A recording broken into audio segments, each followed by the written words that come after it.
Good morning, everyone. As we start, we will wait for a minute to see all participants joining. But in the meantime, make sure you get on menti.com to join our interactive discussion and also share your views throughout the webinar. We'll wait a minute more and then we'll start. You can see the code that you need to enter on menti.com, and you'll be able to take part in the poll questions.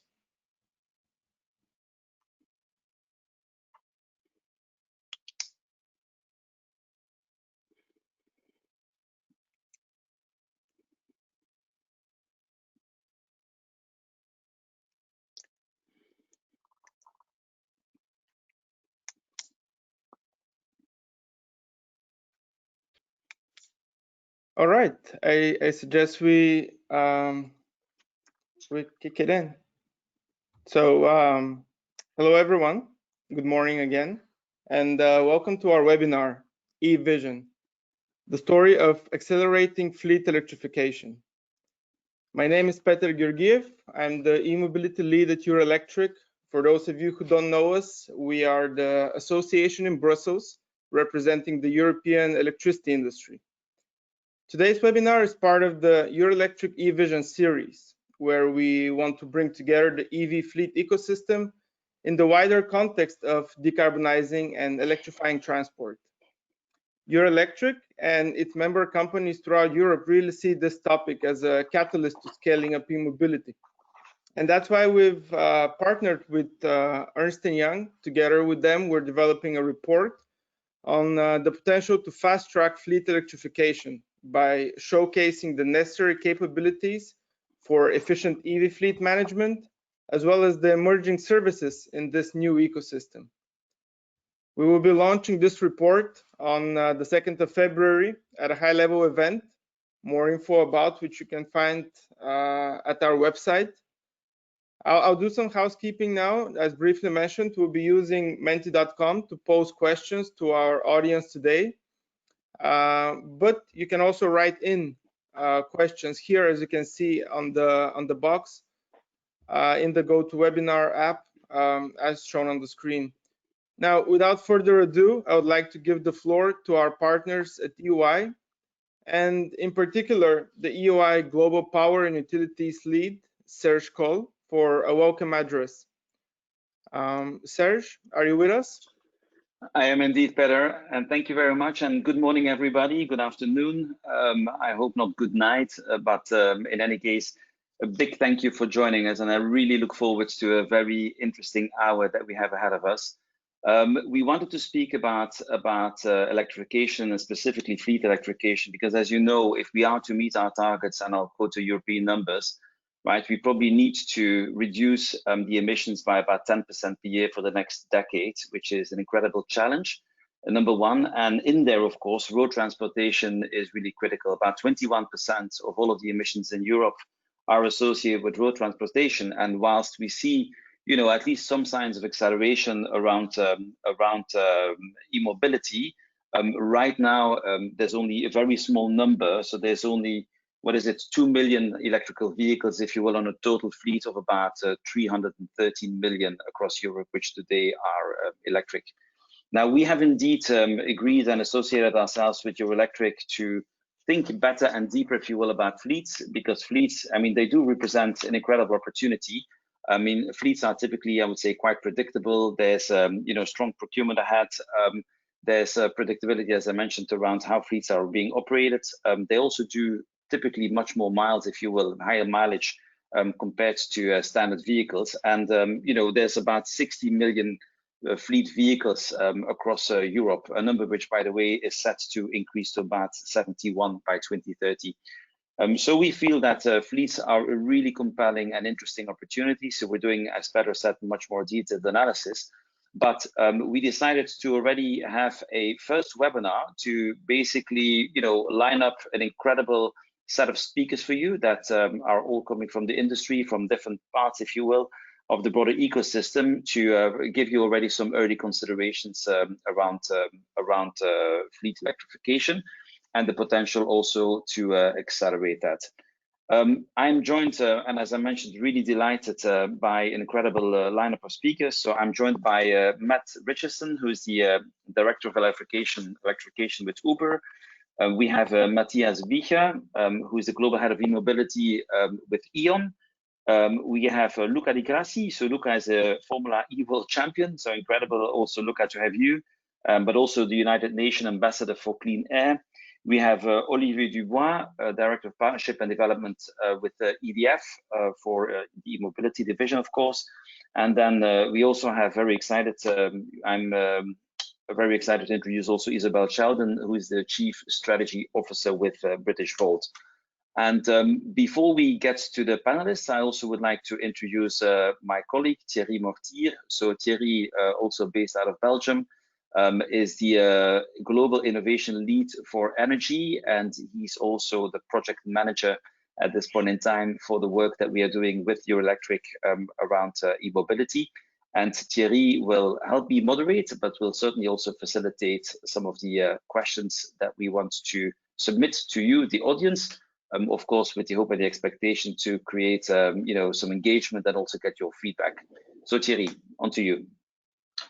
Thanks, Serge. And maybe just a few words on the Eurelectric study. I think we are well progressing towards a delivery early December, so stay tuned on that one. We're obviously doing that study in preparation of the bigger event that Eurelectric is organizing in early February. And I can say and report that we have had already a number of very good interviews with OEMs, lease companies, and obviously energy companies as well. So stay tuned for that.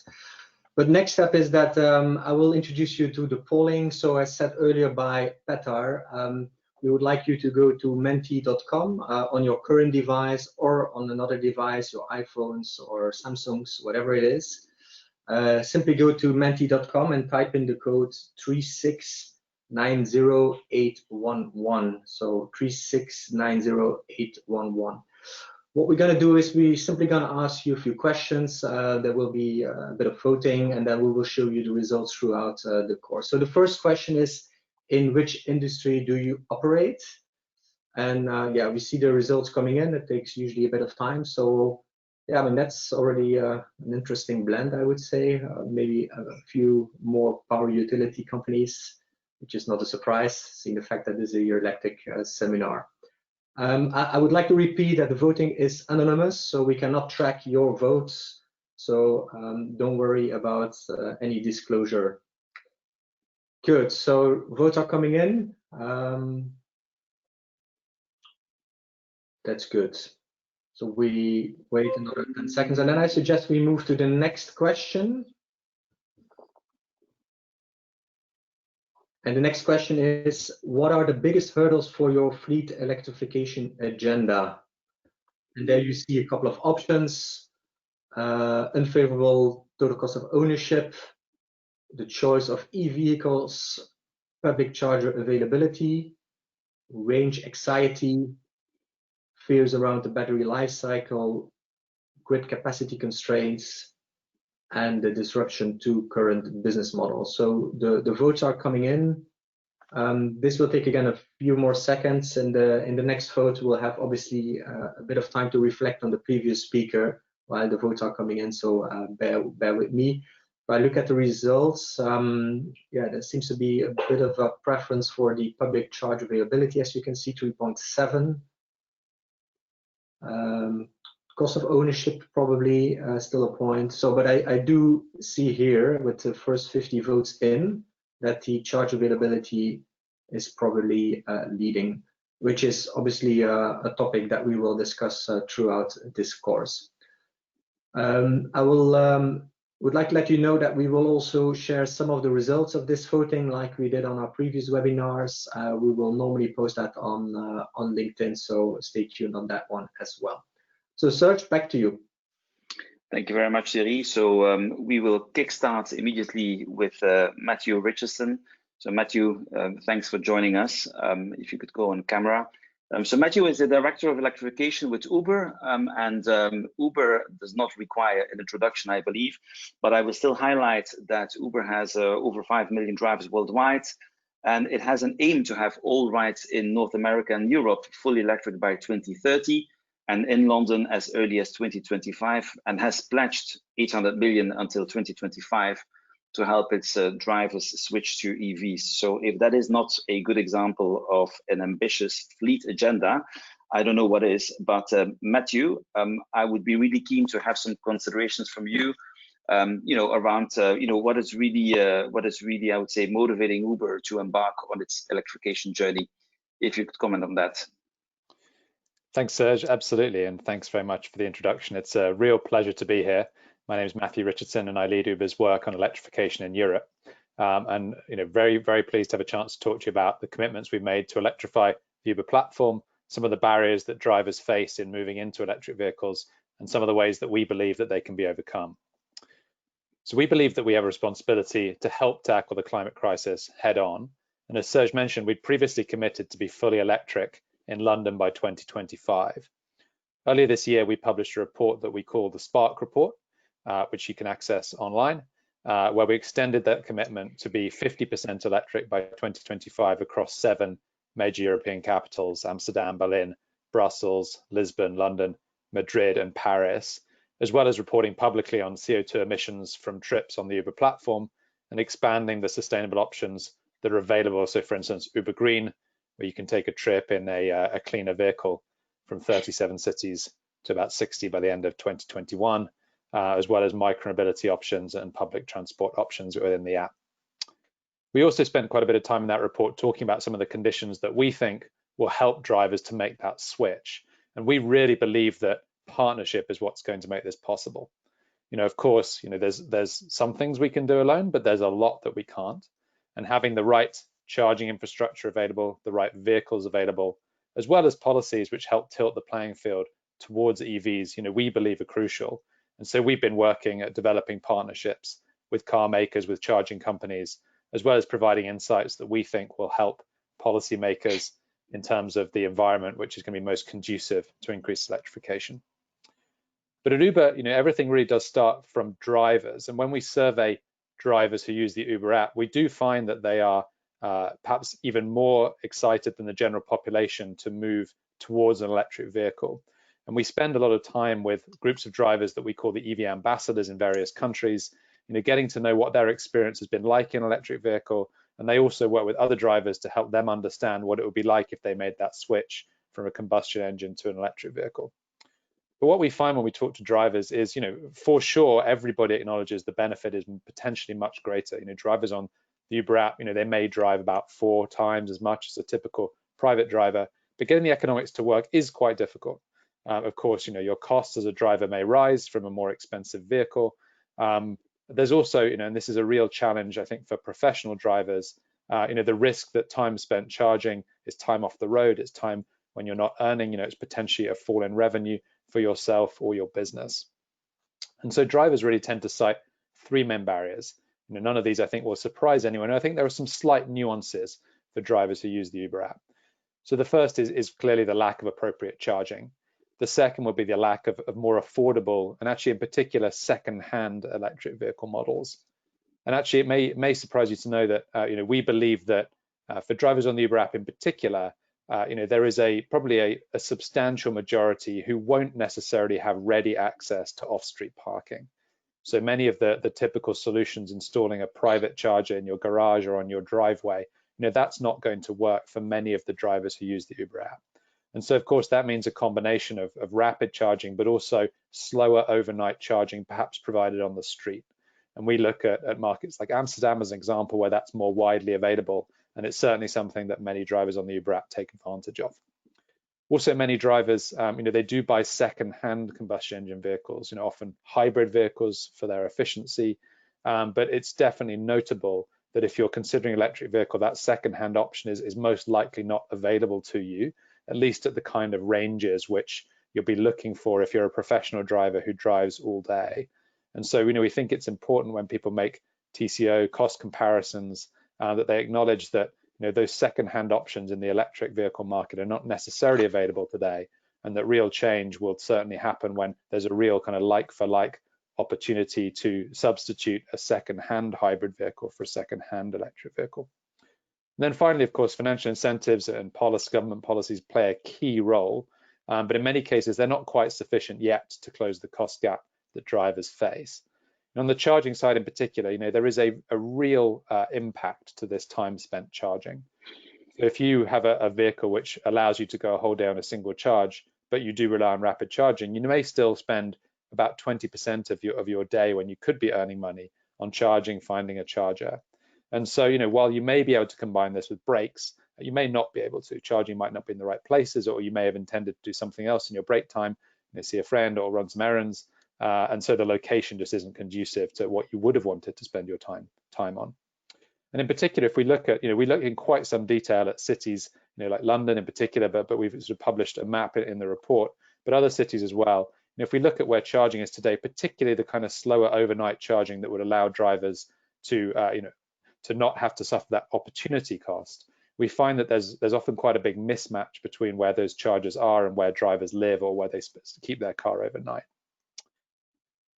As a result, partly as a result of that, but also as a result of second-hand cars, we do find that there is a cost gap for many drivers, not all drivers by any means, and it's certainly the groups of drivers for whom it works best are expanding every month, every year. But we do think it's important to look at policies in those contexts. So, for instance, in Paris, for example, in total there may be very generous subsidies on electric vehicle, might add up to about 11,000 euros in total, but that actually has quite a small impact in the grand scheme of things if a driver still has to use charging, which takes them off the road for substantial periods of time. And so one of the final things we talk about in the report is some principles that we believe are fairly universal to incentivizing a wider uptake of electric vehicles. And one is that we believe it's very important to think in terms of electric kilometers as opposed to ownership. There is without a doubt a cohort of drivers who drive more, and it's fantastic that we're talking about fleets today. And we do believe that those drivers can have a bigger impact, both in terms of very directly, taking putting more electric miles on the road, but also in terms of catalyzing charging infrastructure and vehicle sales in a way which keeps the flywheel going for the general population. So, the last piece of advice, I think, perhaps on the policy side, would be really to focus on, this cohort of higher kilometer drivers who we believe can play a catalyzing role. And so our ambition is to be fully electric, as I mentioned, across London by 2025, a number of 50% electric across a number of European cities by 2025 as well. But we do believe it's possible for any city to become fully electric on the Uber platform within about 5 years with the right conditions. And pleased to take any questions or connect afterwards if anyone would like to discuss it more. Fantastic. Thank you so much, Matthew. So we'll keep the high pace, but we will come back, I would say, as we summarize. But really good to see the interest from the drivers, but a very clear view on some of the hurdles that still need to be tackled, if you will. So Thierry, back to you for the next question. All right, so let's go to menti.com again. Again, the code 3690811. And the next question, I see already some votes come in. Very good. How important are the below operational parameters for electrifying your fleet? And you need to give us a scoring between 1 and 10. So while we're waiting for the vote, so maybe just a quick recap or a reflection on Matt's pitch. So when we also interviewed Matt for our study for Your Electric, I was pretty amazed by the level of detail that they have given to analyzing the driver experience, as you just mentioned. Whether it's the second-hand car vehicles, as he mentioned, where they park, where they can charge, as well as basically the drivers that are really required to make them switch was really revealing for us, especially if you look at fleets, to have that level of detail. So thanks for that, Matt, and we recommend to go to that report. So if I look at the results here, I think the ease of charging, clear winner, as you can see. So again, that comes back to the EV infrastructure part, and probably second here, the average daily distance traveled, which is obviously to do with the range anxiety of the batteries. So votes are still coming in, but I suggest Serge to go to the next one. All right, thank you very much, Thierry. So then we move on to Matthias Wiecher.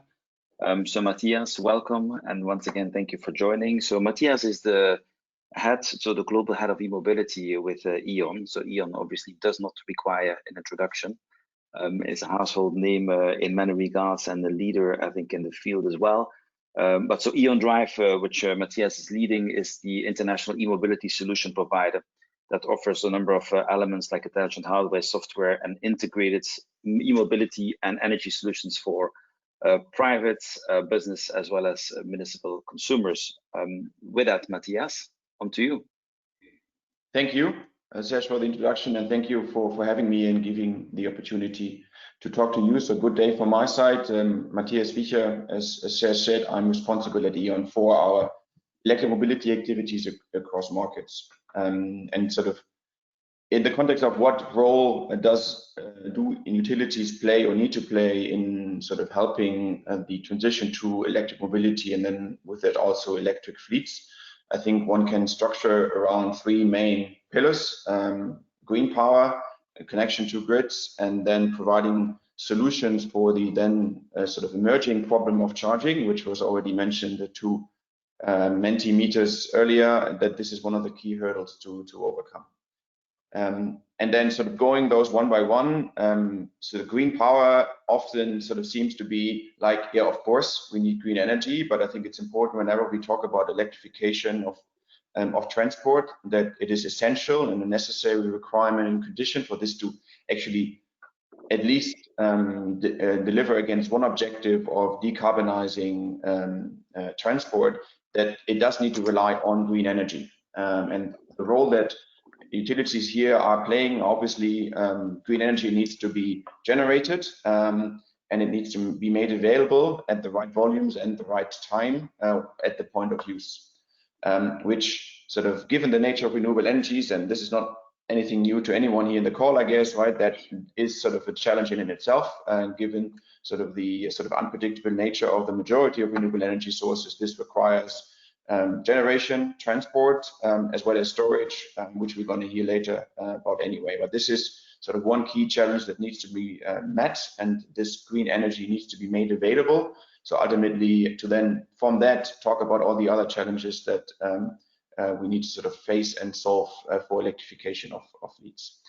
The second area is around grids and our ability to not only connect renewable energies and make those available to where they need to be made available, but obviously also to connect this new load of electric vehicle charging and making this work with the networks. And obviously, and there's been lots of discussions and concerns raised around whether our grids can cope with this. And I think the good news is that also E.ON has sort of made studies and assessed our own grids and came to the conclusion that there is no reason to concern in that our grids can handle with the predictions, even the quite sort of aggressive predictions that, for example, the German government is making in terms of how many cars should be fully electric. Although one has to say it still requires investments into the network, but that's sort of the core of our business, and we are continuously investing in our network to make it sort of more reliable, smarter, and sort of cope with new inputs and outputs. But I think the one thing that is important as we talk about grids is that whatever we do now to prepare ourselves for electric vehicles in mass, as well as sort of the new nature of this, is that we invest in smart ways of managing those loads. And that means that we need to think about ways, both in terms of legislative, but also in terms of technology, to control charging in a way that this allows us to optimize this against the different ins and outputs out of the network. So that it's important for us to continue to sort of invest smartly and not solve all new challenges that now come along with electric vehicles with simply putting more copper into the ground, but rather with combining copper with intelligence and with the ability, as I said, to manage loads accordingly. And then the third area that the utilities play a role is solve the charging challenges that come with an electric vehicle. And here, I think sort of the role that utilities play and that also E.ON plays is to provide these solutions in a way that they're being solved for the customer, and the customer can be a private individual at home, can be a company that is providing charging for employees, for their own fleet or for their guests, as well as cities and municipalities in an end-to-end way, to ensure that the solution that is usually comprised of sort of some planning and an understanding of what is required and what is possible, includes the hardware, includes the installation, it includes the software and the intelligence that allows for the controlling of charging and loading that I mentioned earlier on the grid side, and the different operational services that are required to make this work, so that it is becoming easier for individuals and companies to actually make the switch to electric vehicles. So to really address the point that was mentioned earlier in terms of charging needs to be easier for me. And I think this is one key role that we play and we want to play and be there for our customers to help them along that journey. One more minute, Matthias. Yeah. And I think the one thing that is important here is how do we do this? I think the one is by making this entire process easier, in that we'll help, for instance, with digital and remote ways of consulting, to assess better to make most of the energy in the network that one already has, the grid connection on the site, and do this in a digital way. And this is a product that's called Omni that some of you might have seen online, that we are sort of helping companies in getting this done. And the second piece, and this is a bit now full circle in terms of focusing on smart ways of managing this charging, is sort of the different stages of dynamic load management. And here's sort of the latest one that we've now brought into the market, allows you to, with the same grid connection and everything else being equal, to manage 8 times as many chargers and charge points with this technology than previously. Again, reducing a hurdle to make charging easier, because one of the key things of ease of charging is availability of charge points. And I think this is one of the things that we keep on focusing on, to make this easier for our customers, and then also easier for the transition. So with being said, thanks again for giving me the opportunity to speak here, and please feel free to reach out now or afterwards if you've got any questions or would like to discuss. Fantastic. Thank you so much, Matthias. And I think you did very well calling out the necessity to still green, I would say, the fuel mix, in that sense that I think today in Europe about 60% of all kilowatt hours generated, terawatt hours, are effectively, I would say, carbon free, be it renewable or nuclear, but that leaves us still with 40% in that bucket, which is carbon rich. So Thierry, I think you have a question for us. Yes, I think you all know the drill right now. So go back to menti.com, given the code, and the question now is, how can utilities best support fleet electrification? So this is a question, let's say, for the E.ONs and the EDFs of this world. So how can utilities best support the fleet electrification? And you can see your options there. And then we'll also see, obviously, the color of the balls relates to the sector of the votes. So votes are coming in. Maybe coming back on the point from Matthias, I would definitely recommend you to go and have a look at that Omni solution that has just been launched in the market, and I think is a good example of how fleet transition can be accelerated by providing digital platforms like E.ON. That's really worth having a look at that. So looking at votes here, oh, they're coming in fast now. So, well, that's a bit par in some areas. So providing green power for charging vehicles, which was the point of Matthias earlier, installing charging infrastructure. So that seems to be quite a common theme now, we can see in the votes here. And then the introduction of charging solutions on probably number 2 or number 3. So that's, I think, a few clear winners search. So back to you for our keynote. All right, thank you very much. So really excited to have Luca Di Grassi as our next speaker from Sao Paulo, Brazil. Luca is somebody that makes a living actually driving electric, which I think not a lot of us can say, but Luca is a Formula E World Champion and also United Nations Ambassador for Clean Air. So Luca, I trust you will have many interesting perspectives for us to share, and 7 or 8 minutes will not do justice to all the good stories you have to tell us. So I'll leave it to you to get started. Hi, Serge. Thank you very much for the invitation and for the ability to speak here, for everybody watching us. And Well, I was not always an electric racer. I was in Formula One before and followed my career normally. But of course, in 2012, when the opportunity came to help shape the future of motorsport, we decided to do Formula E together with Alejandro Agag. Actually, Alejandro decided to do it, and I followed him very closely from day one. And we created Formula E, which was a championship to promote electric technology through racing and change the perception worldwide that electric cars were slow and boring. And that kind of exploded. We have a lot of manufacturers, more than any other series. And then lately, also my investment in Extreme E together with Alejandro Agag, which is now to take the EV to extreme places that can show that electric cars can go everywhere. And but the topic that I want to talk here is about, I see a lot of discussion about global warming, about how EVs will impact the general situation with the greenhouse gases. And of course, this depends a lot on the grid that you're talking about. But for me, the main topic, the topic that I decided together with the United Nations to push forward in regards to EV, it's the clean air part of it. Because when we talk about air pollution deaths a year, we're talking about 7 to 8 million a year.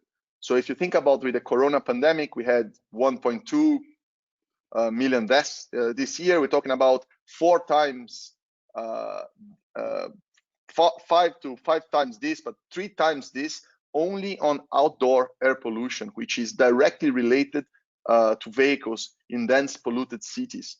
And when you see this topic, even if you go to biofuels or if you go to e-fuels, synthetic fuels, which they are carbon neutral, they are not emission free. So what I've been pushing in the last few years is to for people to realize that when you take an holistic approach about the benefits of EV, if you take in consideration the health benefits inside cities, which represents 65% of the world populations, they live in cities right now, it's huge. It's actually much more important, much more shorter term, and much more impactful than if we talk about global warming or climate change or greenhouse gases emissions. And the only solution for zero emissions, you have to have an electric powertrain. You can power this electric powertrain with a fuel cell, with hydrogen, which only emits water, vapor, or you can talk about battery-powered vehicles.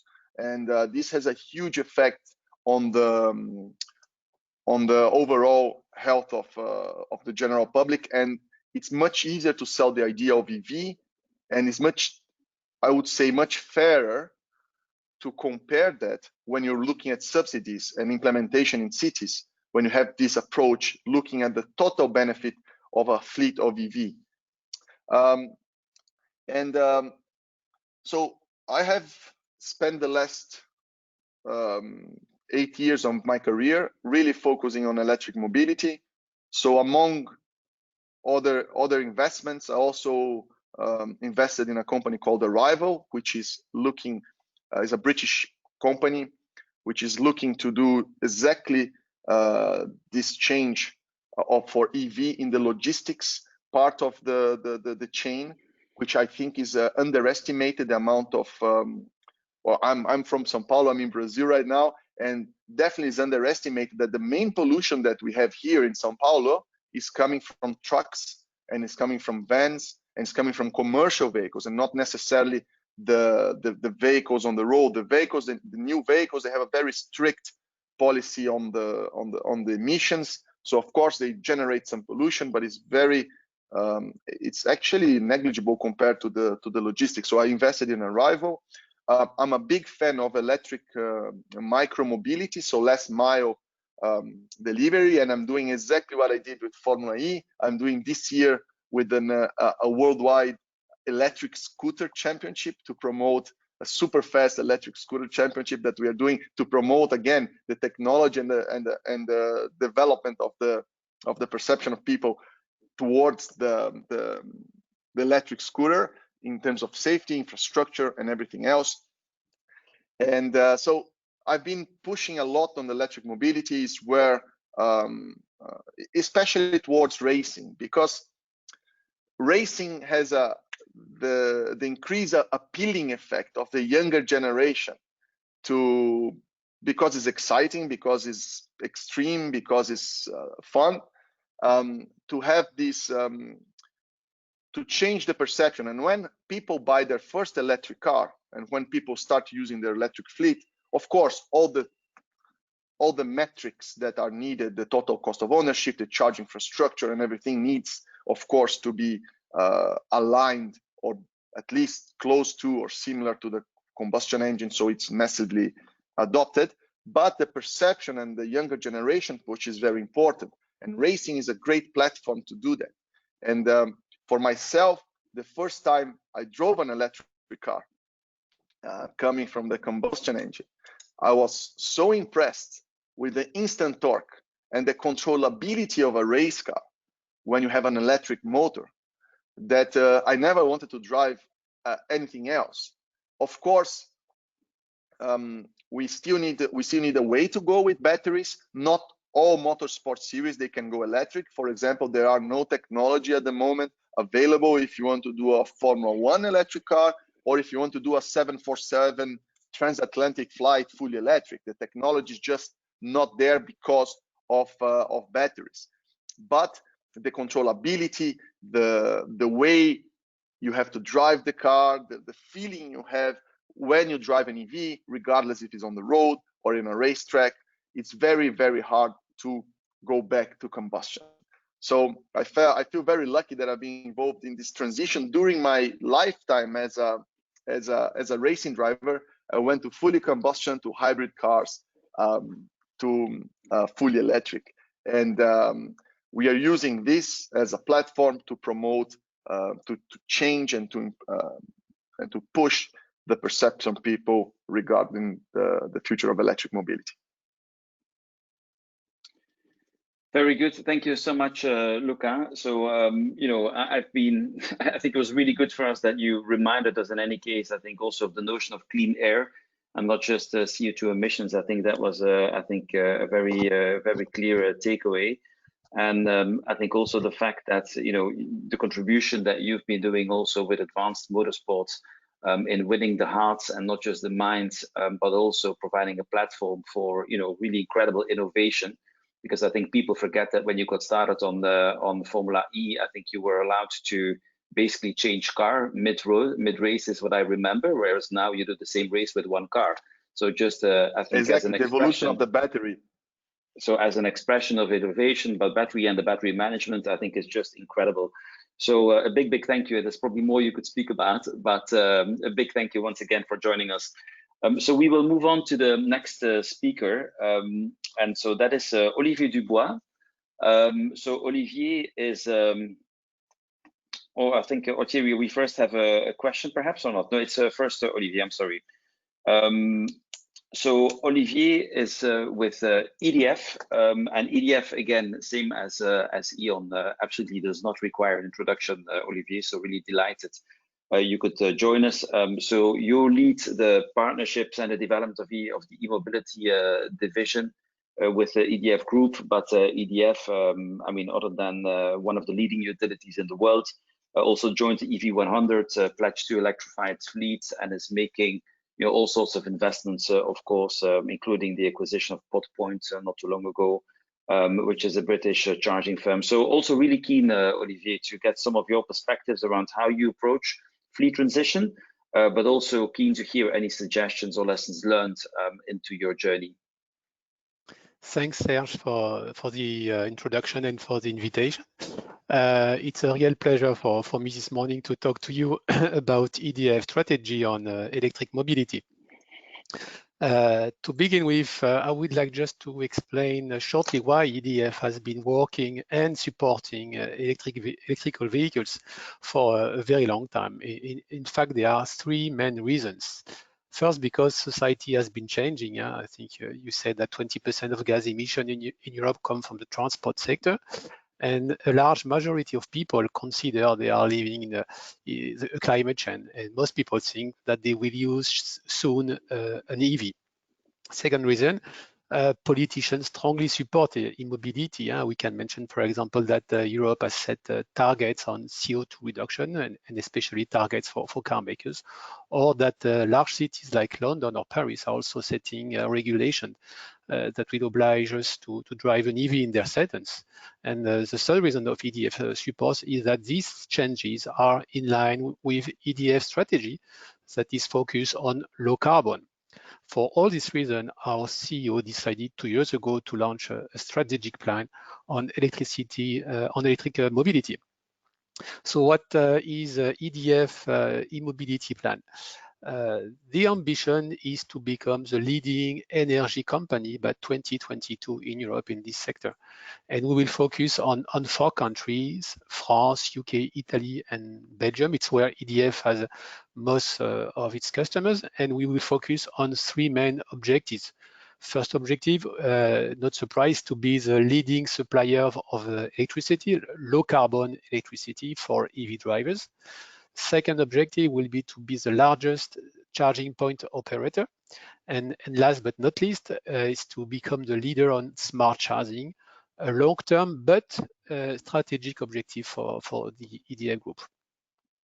We will not achieve that alone. We'll have to make some strategic investment, such as a recent acquisition, Serge, you mentioned, of PointPoint in the UK.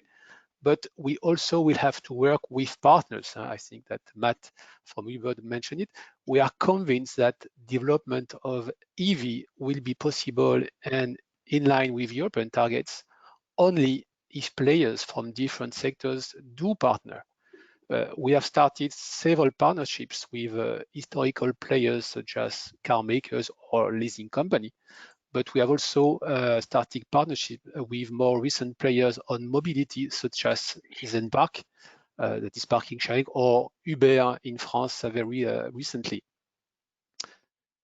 Before talking about our offers, also would like to come back to the EV100 project, as Serge mentioned that in your introduction. In fact, the EDF group decided 3 years ago to switch by 2030 all its fleet to EV. That is around 40,000 light vehicles. So given the size of EDF fleet, this EV100 project is a key project for us. And apart from the different challenges of the project, I can mention the installation of thousands of charging points per year for EDF employees. I can tell you that we have been learning a lot. Thanks to this project and thanks to the project of our customers or the customers of our partners, we can see that we have all required expertise and offers. On B2C, we have charging solutions for home and charging solutions for multi-dwelling. On B2B, we have charging solutions for the employees at work, at home, or when they travel. And most importantly, we can support customers all along their project. From the beginning, we can propose consulting services to give them advice on energy management, grid connection, on optimized charging solutions, depending, of course, on the customer needs and fleets. We can, of course, install, operate the charging solution, but also take care of their maintenance and supervision.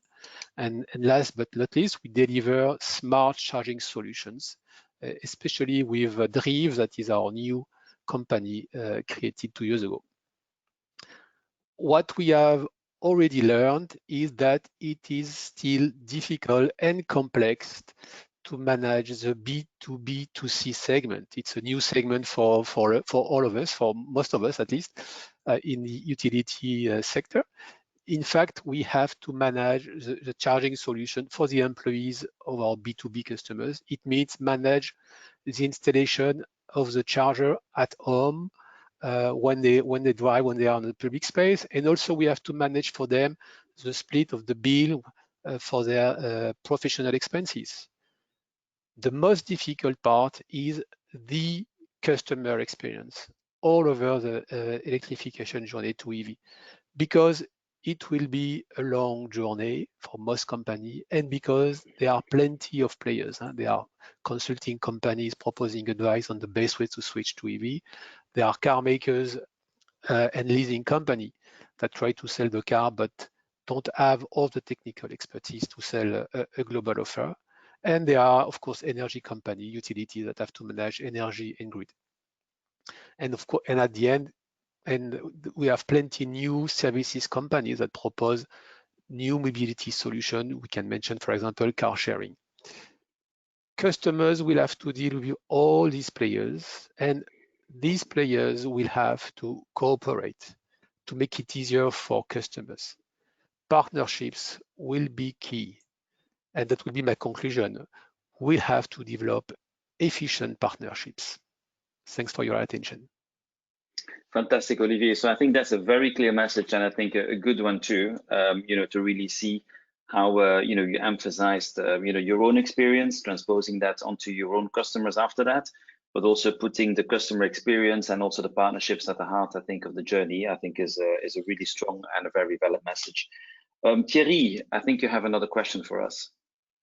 Yeah, that's the one before last, and then before we go to the last, that's a very good speaker, if you ask me. So the next question is, what are the initial considerations for fleet owners to assess and introduce electric vehicles? So here we are putting ourselves in the shoes of fleet owners. And then while we are waiting for the votes, maybe one comment on the EDF thing. But first of all, I was pretty pleased, but also amazed that EDF has taken the decision to set up a role like the one that Olivier Dubois is fulfilling, Director of Partnerships, because we can only see in the study that we are executing for Your Electric that those partnerships are absolutely crucial. And then more importantly, the role of lease companies seem to be very crucial. So here again, we will report on that in our next report, how that B2B2C topic basically works. So we'll unfold that a little bit. So votes are coming in now.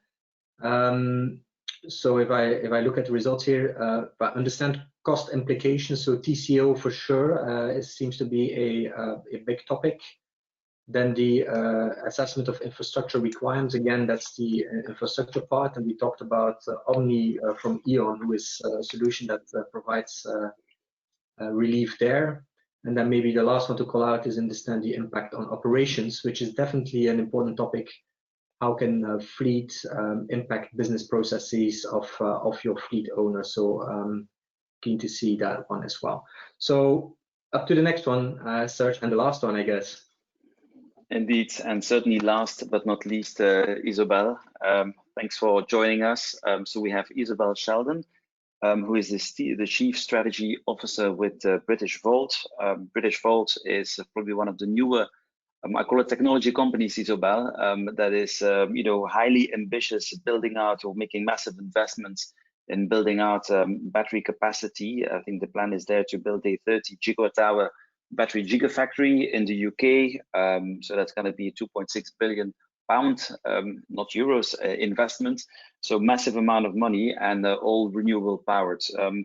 So very, I think, exciting to see more infrastructure investment, specifically in the battery space coming into Europe. So really keen to get your perspective also on some of the technical challenges that you could see from a battery perspective for the fleet owners.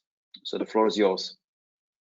Thank you, Serge. And I think one of the really important things about the plan for British Volt is not just to use renewable energy, 100% renewable energy, to try and keep the carbon content out of the manufacturing process, but it's also that co-location of supply chain and making sure all of the conversion processes for some of the high value materials take place co-located on site as well. This is one of the only ways that you can actually manage a supply chain effectively and control costs and control carbon content. So yes, we do have an extremely ambitious plan. That really comes onto my first point, the enabling of this increase in the fleet, not only from the fleet owners, but also public buyers or private buyers of vehicles. It's just standing up the size and scale of the battery manufacturing capacity to be able to drive that uptick in EV ownership that we've seen, especially over the last year. I think it was about 300% increase in EV ownership or EV purchases in the UK alone in the last 12 months. So if that continues, we need to stand up an awful lot of battery manufacturing capacity, and that's going to require an awful lot of investment, hundreds of billions of dollars around the world. Now, part of the question I get asked quite often is how you're going to manage technology change. You know, there are technologies that are coming along that may, on the surface of it, supplant the existing incumbent technologies. But what we have to remember is that if we're going to meet our CO2 targets for the sort of third quarter of this decade, we have to make technology decisions today. We have to look at technologies that we can scale and that are economically viable right now. We cannot wait 3 or 4 years for fuel cells to become realistic, for some of the later technologies like solid state to become realistic and become commercialized, because if we're waiting 3 or 4 years, we don't have enough time to stand up the capacity to meet the emissions targets that the European Union has set. So pretty much for the next 10 to 13 years, lithium-ion technology and derivatives of that technology are going to be what we will be using in the EV space in the automotive industry moving forwards. Now, one of the other things that's really, really important is carbon footprint of electric vehicles. There's no point wandering into your car showroom and just buying an EV without thinking about the embedded carbon that sits behind that. You know, we even have European manufacturers that are making EVs in high carbon economies and importing them into the UK. So the carbon content of the vehicle, you know, you can run your factory on 100% renewables, but what about the supply chain that feeds into that? What about the people that are working in that factory? What's their carbon emissions when they go home and they participate in their normal lives? We really need to think about that. And this even extends to the battery. A lot of the high value materials and some of the energy intensive processes still take place in countries like China, for example, where coal is dominant on the grid. And if ever you go to these locations where these manufacturing processes are taking place, the air quality, to come to Luca de Grassi's point, the air quality over there is atrocious. It really is. So as a region of the world, we have to really start thinking long and hard about how we have in the past been exporting this carbon content and this air quality problem to developing areas of the world. And this is very much driving the localization of battery manufacturing that you're seeing going on in continental Europe at the moment. Now, part of the problem with that is quite a lot of those manufacturers still have a lot of their finished materials made in countries where there's very high carbon content and there's less respect for the environment. So although on the surface it seems as if we're making some of the battery products here in Europe, in reality the most polluting parts of the process is still taking place in those high carbon economies. And that's pretty much what we intend to change at Britishvolt. You know, reshoring these processes here in the UK, getting our hands around those conversion processes and making sure that we don't embed carbon into those batteries. And really our target is to get to the cleanest batteries in the world. Coming on to the fleet ownership and the buyer proposition as far as batteries is concerned, the automotive industry has traditionally made one of its big brand differentiation points and its powertrain, its engines and its gearboxes, how these vehicles drive and the performance that they deliver in the fuel economy and the low CO2. Now, as we move towards electrification, that causes a bit of a brand differentiation problem. How on earth are these car manufacturers going to differentiate themselves when they're all fundamentally buying the same battery? You know, if you open the bonnet of your Ferrari and you open the bonnet of your Fiat and you see exactly the same running gear inside, you start to question the value proposition that you have in front of you. So instead of going down the route of standardization, which was a switch word from sort of 3 or 4 years ago, there's going to be much more divergence in the battery business so that car manufacturers can get the products that they need to deliver on the brand values that their private buyers and their fleet owners are expecting to achieve from purchasing those vehicles. So it's going to be a really, really important part of the battery industry and how much it diversifies as far as its technology is concerned. And those technology choices can be quite often confusing and bemusing for people that are buying vehicles. You need to go a long way in some of the higher end vehicles, some of the premium brands, but then you have a price point that the average buyer wants to buy into an electric vehicle. And that doesn't necessarily mean it's going to have ultimate range, but there's going to be other brand attributes that are going to be really, really important. And one of those could be charging, for example. So yeah, the technology that we put into lithium-ion cells it's always a trade-off between several different things. So you have your energy density, which is how far you can actually drive your electric vehicle. You have the life of the battery, how long that's going to last in years or in cycles, and in fact it's a compound of the two. The calendar life in years and the cycle life both compound together to give you a limitation on that useful life of the battery systems. But it's also things like charge time. You want to spend as little time as possible hanging on a charge when you're out driving your vehicle. So we've also got to take that into consideration. And those are all trade-offs. And if you go back 3 or 4 years, the automotive industry would be looking at 3,500 to 4,000 cycles for its cells, because we didn't really understand, well, even 10 years ago, we didn't understand how batteries would pan out as far as their life in service was concerned. But as time has gone on, we've realised that we've actually got more life than we need embedded in these cells and these packs that are going into vehicles. So we're starting to trade off ultimate cycle and calendar life for improvements in energy density, so how far you can actually take those vehicles.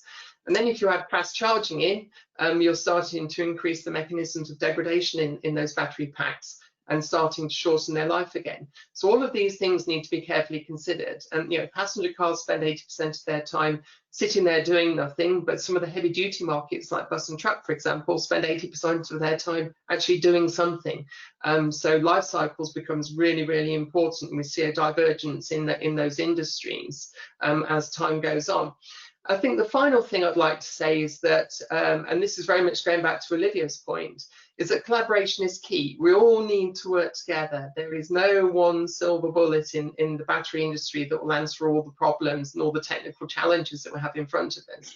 So collaborating together as an industry is going to be absolutely key to answering these questions moving forwards.